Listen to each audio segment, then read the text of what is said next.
కొత్తపల్లె పంచాయతీకి సంబంధించి ఎన్ని కోట్ల నిధులు వచ్చాయి? ఎటువంటి అభివృద్ధి పనులు చేశారు? దాదాపు ఈ పంచాయతీకి ఎన్ఆర్జీఎస్ అయితేనేమి, మేము సర్పంచ్ అయినప్పుడు నుండి 15 కోట్ల పైనే ఖర్చు చేశాము.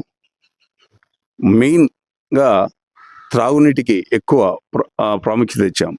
డ్రైనేజ్ అయితేనేమి, సీసీ రోడ్లు అయితేనేమి చాలా ఖర్చు పెట్టారు. ఎన్ఆర్జీఎస్ అయితేనేమి, డిఎంఎఫ్ నిధులు అయితేనేమి, ఈ యొక్క గ్రామ పంచాయతీ జనరల్ ఫండ్ అయితేనేమి దాదాపు 15 కోట్ల పైనే ఖర్చు పెట్టేదని చేసుకుంటాం. పంచాయతీలో ప్రతి దానికి ఒక రేటు ఉంటుంది అనేది పెద్ద ఎత్తున ఆరోపణ వినపడింది. దానిపై మీరేమంటారు?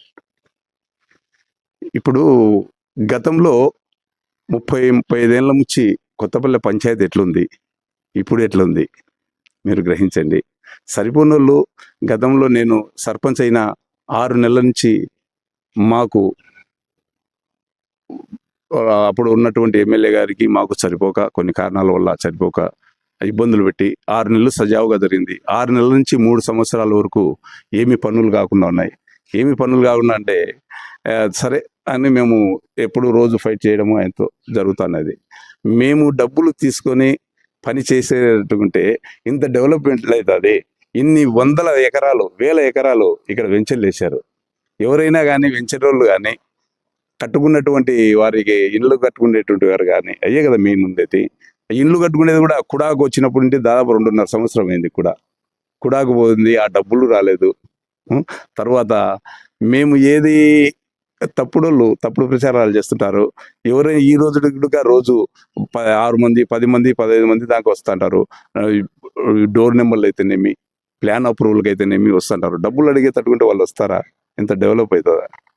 అదే విధంగా వెంచర్లకు కూడా కప్పం కట్టాలి, లేకపోతే ఒక ఫ్లాట్ రాసి ఇవ్వాలని కూడా ఆరోపణ వినపడుతుంది. దీనిపై మీరేమంటారు?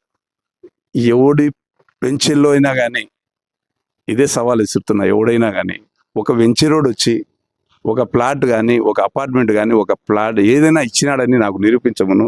ఈరోజే నేను రాజీనామా చేస్తా, రాజకీయాలకే స్వస్తి చెప్తా. నా పంచాయతీలో దాదాపు 100 ఎకరాలు వేశారు వెంచర్లు.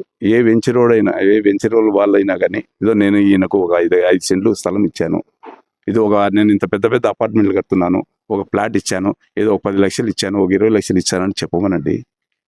ఇంతకుముందు గతంలో అట్లా తీసుకుంటే మాజీ ఎమ్మెల్యే నేను ఏది చేయని దానికి కూడా దాదాపు సుందరయ్య కాలనీలో 2 ఎకరాల్లో ఉన్నటువంటి శ్మశాన వాటిక, దాదాపు 12-13 అడుగులు ఉన్నటువంటి శ్మశాన వాటిక అది కనుమరుగైపోయినది. 2 ఎకరాలు కాదరబాదర పెద్ద గ్రామానికి. అది నేను దాదాపు 600 టిప్పర్లు తోలినది. ఇటువంటిది దాన్ని నేను చూశాను, నా కళ్ళారా చూశాను. అడుగుంది 10 టిప్పర్లు 20 టిప్పర్లు తీసుకొని 25 లక్షలు 30 లక్షలు బిల్లు చేసుకున్నాయని అబద్ధాలు నోటికి వచ్చేట అబద్ధాలు చెప్పారు. అప్పుడు దానికి నేను కూడా జవాబు చెప్పాను. మొత్తం వీడియో తీశారు. ఊరికైనా ఇవ్వరు కదా, ఎంబుక్కులు చేయరు కదా. ఎంత ఇదైనా కూడా వాళ్ళు ఉద్యోగాలు పోగొట్టుకుంటారా? అక్కడ ఉన్నటువంటి ఏఈలు కడప నుండి వచ్చి ఎస్టిమేషన్లు వేశారు, చూశారని అట్లాంటి ఆరోపణలు మా సహజమే.